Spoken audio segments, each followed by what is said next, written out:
ধ্বংসের বার্তা বিশ্বের সবচেয়ে শক্তিশালী অস্ত্র প্রদর্শন উত্তর কোরিয়ার।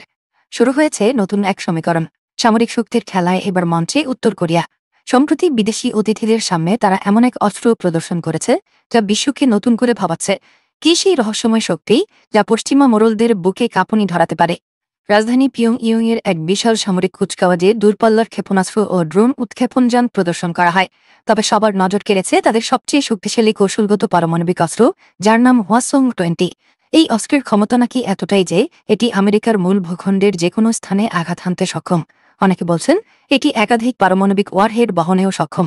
কিন্তু মূল খবরটি অন্যখানে। এই প্রদর্শনের সময়ই রাশিয়া এবং চীনের প্রতিনিধিরা উপস্থিত ছিলেন। কিম জং উন তার সামরিক বাহিনীকে কেবল প্রতিরক্ষায় নয়, বরং বহির্বিশ্বে অভিযানের জন্য প্রস্তুত হওয়ার নির্দেশ দিয়েছেন। মস্কোর সাথেও সহযোগিতার সম্পর্ক জোরদার করার ঘোষণা দিয়েছেন তিনি। একদিকে যখন পশ্চিমা আধিপত্য বিস্তারের চেষ্টা চলছে, তখন এই তিন শক্তির একত্র হওয়া গিয়ে বিশ্ব রাজনীতিতে ভারত, আমেরিকা, ইসরায়েল অক্ষশক্তির বিরুদ্ধে নতুন কোনো প্রতিরোধ ব্যবস্থা তৈরি করছে।